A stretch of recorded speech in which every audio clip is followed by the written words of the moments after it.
Good Life. I'm Dean Wilson. I'm so glad you're with us wherever you are. If you're on the airwaves here in Santa Barbara, California, we welcome you. If you're watching us from all over the world, we're so grateful and blessed that you're with us. And you can find us on all the social media platforms. And we're here to talk about the good stuff. We're here to uplift. We keep it real at the same time, but we're here to uplift, to honor, to encourage.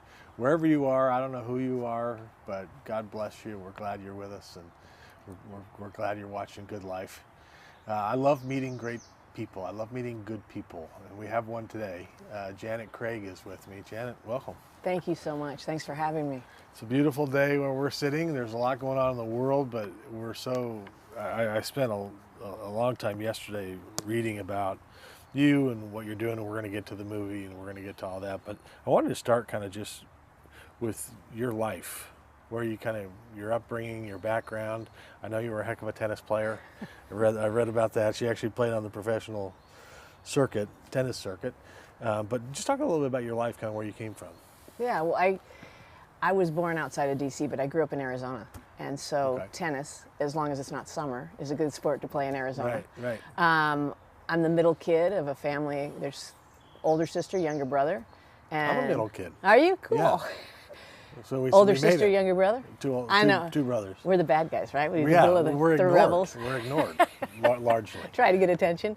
Try to Thus, get attention. do something. Try to make everything okay. Yeah. Keep it all together. Yeah, that's good. Sorry. Yeah, no, it's great. And then I always wanted to be an actress. So I pursued that. I sang, I rode a unicycle. I first saw the circus. I wanted to be, in the circus. And so I started juggling, doing ventriloquism, all that kind of fun stuff.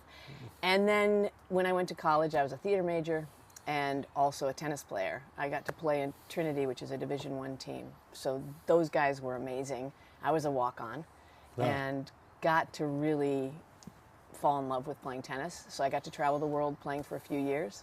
Blew my shoulder out at the Australian Open, and then moved to Los Angeles to pursue acting, which I felt like the Lord put on my heart as a little kid. So I get to do what I love, pursuing directing, producing, acting, all those kinds of things. And I now have a family of my own, 4 kids, 2 grandbabies, oh, really? 11 months apart. My daughter's a hero. Wow. And yeah, and an amazing husband that puts up with me and has for quite a few years. So, wow. Yeah. And you were you had some pretty incredible coaches in the film acting world. Talk about that. Yeah, I have had people like Howard Fine, who's one of the most renowned coaches. He teaches to use your imagination and your unique abilities, because we're each our own unique voice, right? And we have something to give. And so he's been my most recent mentor. There was a guy named Cliff Osmond who's no longer with us.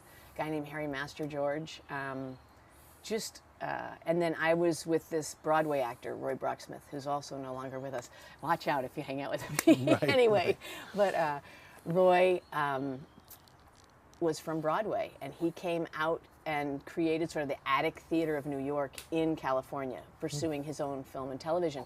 And so I did a bunch of theater at the California Cottage Theater with all these Broadway actors. And I feel like that was amazing coaching. I think doing a lot of times is the best learning tool. So they threw me into the water, and I was with all these just incredible actors. Wow. And sort of learned that way.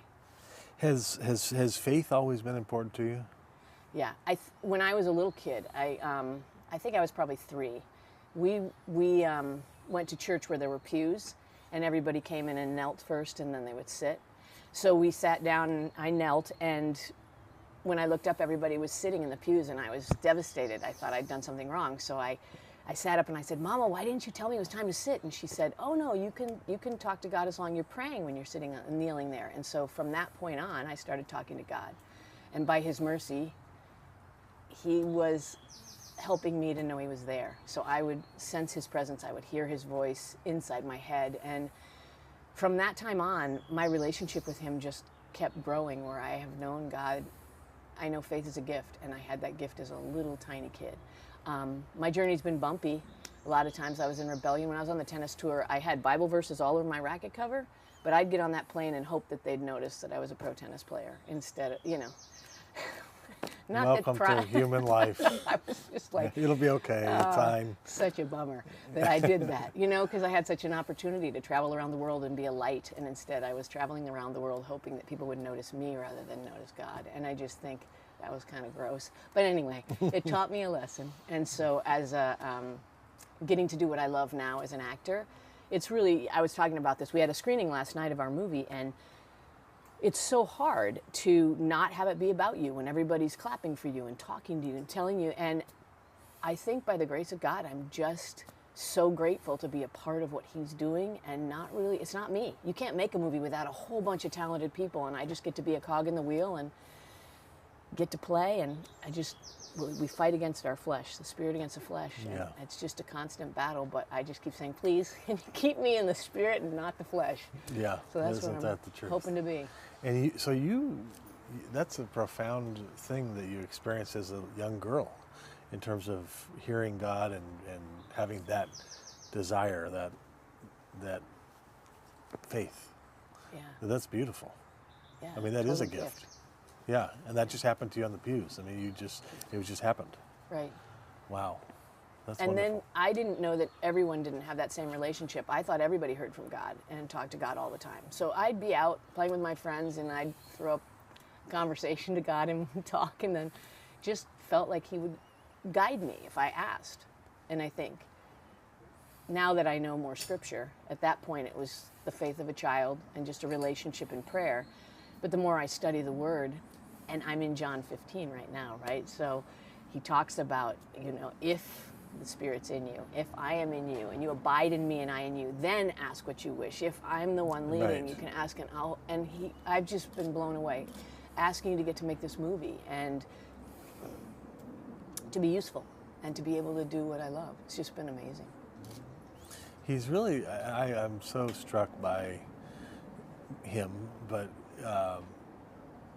as I read about David, the broken and contrite spirit is really, it just seems to me, if I had to summarize, like, what is he looking for, in terms of my posture? Or he's really looking for a broken and contrite spirit, which is kind of what you're describing in terms of to be used. Yeah. I'm available. I'm broken and contrite spirit. It's not about me. Use me. A lot can happen when that happens, I think. And and yet we resist the circumstances that can get us to a broken and contrite spirit, oftentimes. But I was talking with a friend the other day about how tough circumstances, difficult things can be a gift if they take us to a place of broken and contrite spirit. You know what I'm saying? And I think our brokenness is really where we have a voice. So if you've really blown it, then if you can share that, the playing field's even. So somebody else hurting is not going to think it's great to talk to you if you've got everything together.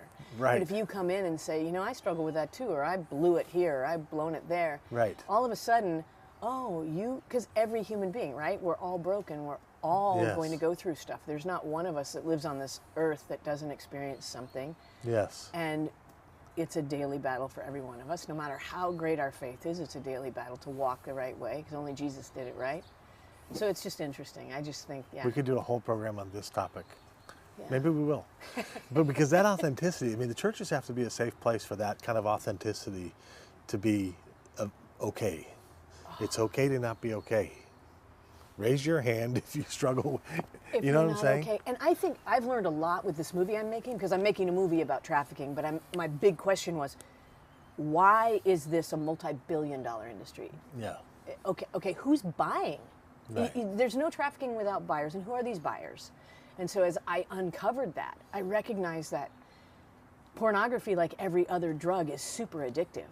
And because it's hidden, because people that are pastors or law enforcement or dads, husbands, wives, it's very addictive. People are in it and they're hiding it, and then it becomes getting a bigger hit, hiding that secret and all that stuff. Nobody can talk about it, and if you admit you've got an issue with that, you could lose your job. Right. You could lose your place. You can't be a teacher anymore. Well, if the statistics are true, over 85% of the population is on adult content, if the statistics are true. And that's crazy, because, and over 50% of pastors, and they have no safe place. because they can't admit it. Then it's in the dark. So if we were able to say, look, I'm struggling, then there's healing. And then there's all these people trying to do great stuff. I'm a foster mom, so there's all these rules for how you protect kids, which are meant to be great rules. But sometimes the rules make it so that, okay, I have to report if I see something, no matter what. Well, mandated reporting is meant to help kids, but then where's the safe place for someone struggling with sex addiction? Right. How do you get help? Because you can't tell anybody without getting put behind bars. Wow, okay, so you gotta hide it. Now, who do you trust and who can you tell? And then the church doesn't want to look at it. Yeah. And because it's not happening here, right. Because I fell into that too. I want to be perfect. I want my kids to be perfect. I want to be perfect. I want to be the best mom, perfect mom. I don't want to make mistakes. But then my kids felt like they had to live up to this perfection because I wasn't telling all the stuff I had done, all the problems. I didn't want them to slip the way I'd slipped. Right. And what they thought was I was perfect. And being far from that, but became not what I had hoped, which was to protect them. It made me unsafe. Interesting. Then they can't tell me their stuff because they think I'm perfect. They don't want to disappoint perfect mom. Right. And then shame. What a mess. So then if I can start telling them age appropriately, my own junk. Yes. I'm safe. And that no matter what you do, I will love you no matter what. Yeah.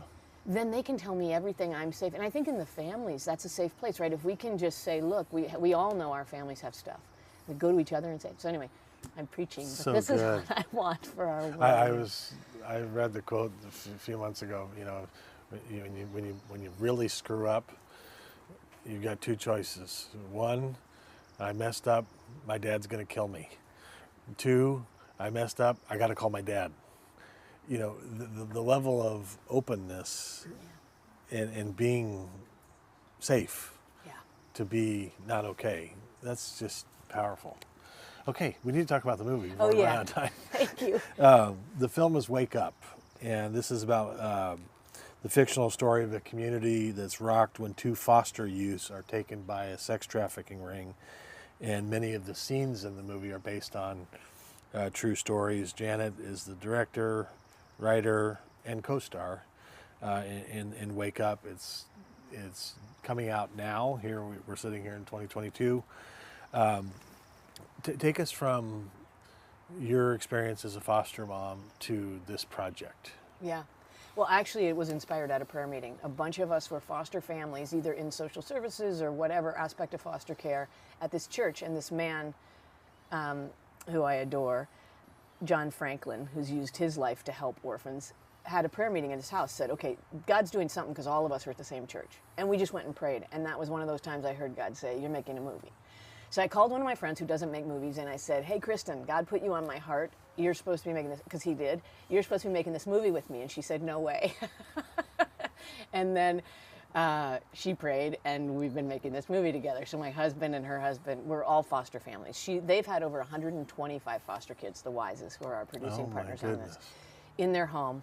And we adopted one of our foster children. So just knowing that we wanted to do something to show the world about foster kids and what is going on. I wanted it to be fictional because I feel like documentaries don't get watched as much. And I also wanted people to be able to see themselves in this. And I think to make it fictional but have it inspired by truth and really based on truth would be really great. And when my oldest daughter was in high school, one of her teachers told her about an anti-trafficking organization called Forever Found, and they were having their very first fundraiser. And she said to my husband and myself, for my birthday, will you take me to the Forever Found fundraiser? It happened to fall on her birthday. So we went. And I heard this beautiful, articulate young woman tell her story of being trafficked. And I said, I want the entire world to be in this room right now, because if everyone was here, we'd all feel the same way. We've got to do something about it. So this movie was inspired by that originally, and then being a foster mom, foster kids are the most exploited of any trafficked kids. And so it became both a foster movie and a trafficking. And it's not really just about foster kids. It's a movie where lives intersect and impact each other in this terrifying world of human trafficking. I wanted to show who's buying. I wanted to show where it's happening in every community all over the world. Every community trafficking is happening, which just blows your mind that it's happening in this neighborhood somewhere. And so for me, it's been this 7-year plus exciting journey of I've been mentoring a girl through Forever Found, and we wanted to give 100% of our profits to these 3 organizations that I've been involved with, Zoe International, Forever Found, and Raising Hope. Raising Hope's a foster organization, and it's in Ventura County, and they're amazing. They work from 0 to 26 because they're also working with emancipated foster youth. Because, at 18, who knows how to live a life? And those kids, they're 18, they're free. Well, what 18-year-old wouldn't say, great, I'm out. And then, oh no, I'm out, Right. And then most kids that are on the street, I think it's within 3 days they're trafficked. And the average expectancy of a kid that's been trafficked, a life expectancy is like 5 to 7 years that they'll live. Because, really? Yeah. Overdose because they're being drugged, being killed, murdered because it's so hard, suicide to escape. So to think about that if someone's trafficked. So if we can stop this, if we can help people to everybody jump in, we're also gifted differently. If everybody jumps in, that we'll be able to make a change. And so it's called Wake Up because I want people to go in the theater and see where they fit. I'm a director, actor, so I used what I can use, but other people are going to be watching it, and we want them to leave that theater and be inspired to go do something. So that's... Wow. Yeah, I was going to ask you about the connection between the foster world and sex trafficking and kind of what that it looks like. Yeah. Well, sex trafficking is so messy, right? Because a lot of these kids think it's their boyfriend. So if you're 12 to 14 years old, which is the average age, or girlfriend or whatever, average age of being trafficked is between 12 and 14. So those kids, what little girl wouldn't want attention, or boy want attention from someone that's, so it's very easy to manipulate these kids, and they think it's their boyfriend or their girlfriend, it's their boyfriend that's going to be their husband down the road. And he says, here's a phone, I know your parents won't let you have one, don't tell him. So now you have a phone. Well, foster kids are the most exploited because they're vulnerable. They don't have the parents that are in their backyard. Like we were talking about, if you have one compassionate adult, one person there for you, you can change a kid's life, right? If you're really a safe person for a kid and you're an adult and you mentor one, or they're in your own home, that's going to stop trafficking because you have a safe place. So if they got the phone, they're going to come to you and say, hey, I got this phone, he told me not to tell you. And you're going to say, oh, remember I told you, always tell me anything. And if someone says, don't tell me, that's a pure sign that this isn't good for you. So what happens is these foster kids don't have anyone else. And in the movie, I show one of the exploited foster youth and how it happens. I'm just showing lots of different ways, but foster youth also come with, if you've been fostered, you come from having been either neglected, betrayed, abused. What if your parents die in a car accident and they don't have a trust? You go into foster care. But you don't have any family, and you don't stay in foster care unless you don't have any bio family that can legitimately take care of you well. You're already an at-risk youth. But I know personally that foster kids have an immediate loss. For me, I adopted through foster care. It's the same for me as all 4 of my kids are the same, the ones I gave birth to and the one I adopted. But for the one I adopted, he misses his birth family. He had a loss. I took him home from the NICU. He still misses his birth family because we know God put us in a family unit. It's such a beautiful thing, and there's that bond immediately. And so even though he had no real long-term anything, he just wants to know them. Who are they? Who are my birth family? So there's that loss and that vulnerability, and already a trauma, right? Trauma can cause people to be exploited. Right. And so you're working with these organizations, and we had Tammy here, by the way, of Raising Hope. I love Tammy a few Barnett, weeks ago. yes. I went to high school with her, if you can believe it. Oh, awesome. Yeah. Well, she was there last night at our movie screening, was so it was she? really Yeah, fun. Yeah, and she's a producer on this. So, she is? Yes. So that's our 501c3. So 100 of our profits are going to go to these 3 organizations, but we also had a producer that gave an investor. So we have both sides. Okay. So really cool. So tell us the story of the movie without blowing it. I mean, Yeah. But tell us a little bit about what the movie is about. So, like Crash, the movie Crash, I show it's very realistic. So I don't exploit anyone in it because you make a movie about exploitation, you don't want anyone exploited. So it's a PG-13-ish. We haven't been rated yet, but I made it so high school kids could see it because that's who I want to be in those theaters. And basically, I wanted the audience on the edge of their seats.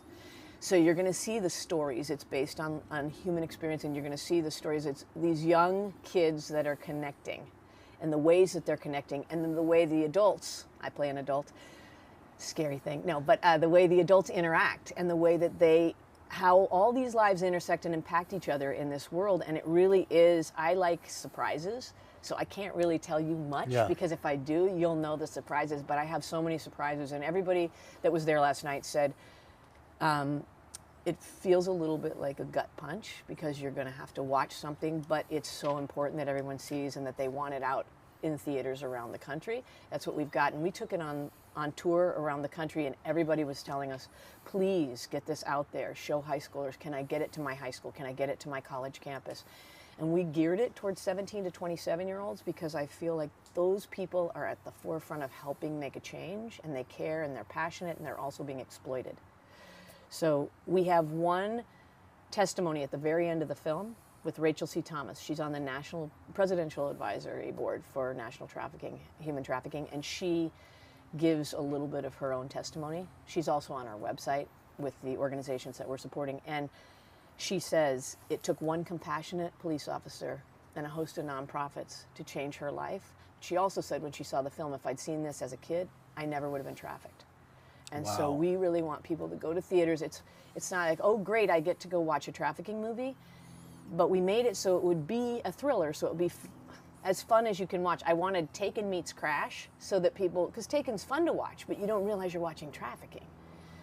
So I wanted it to be real. I wanted it to really reflect what's really going on. My co-writer is Dan Horan. He was a police officer and has been with the DA now as a expert witness and has dealt with this on the front lines. I had Rachel look at the dialogue for some of the people that are trafficking, and she helped write some of that dialogue, so it was realistic. But we just made it very clean as far as nobody's going to see anything that's going on. It's a lot of imagination, but you'll know what's going on. So it's really real, and the idea is to wake people up to do something. Yes. Because this is an under the surface thing. I think if you went and knocked on a couple doors in my neighborhood, people wouldn't think that that's happening in our city. Right. I think, and probably everybody says, well, if everybody's saying that, then everybody's missing it. Right. Right. Because this is we see car crashes and DUIs or crime or vandalism, or we see a lot of sin. Right. This one is... Well, I think it's hidden because of what we talked about with the shame. Because you can talk about drug addicts can get help, and there's something okay about that, drug addiction. And like drugs and arms, trafficking is a multi-billion-dollar industry. I think it's surpassed arms. I think it's either one or two is the biggest organized crime. So it's dangerous because it's organized crime, and it's everywhere. I had an investigative reporter tell me that I had a panel in Atlanta, and I had a friend on the front lines who'd been volunteering at an organization with a girl who'd been trafficked, working with her. And this investigative reporter called me and said, I'm going to close down your film in Atlanta and tell everyone not to go. And I said, why? And she said, well, because you're supporting an NGO that is doing bad work. And I, as an investigative reporter, brought trafficking to the forefront. And now all these nonprofits got started with underbellies where they're actually being used for the wrong things because it's organized crime. So what happens is you can have a big, wonderful organization that's doing a lot of good work, but underneath being funded by people that are in the organized ring. And because it goes, politicians are involved, police officers are involved, pastors are involved, it's hidden. You know, we look at Epstein and we want to say, oh my gosh, that terrible pedophile, it's a multi-billion-dollar industry. So anyway, I talk in circles, forgive me, but I just want it, it's just that whole thing of, there's so much of it happening, and it's so hidden because they want it to be hidden.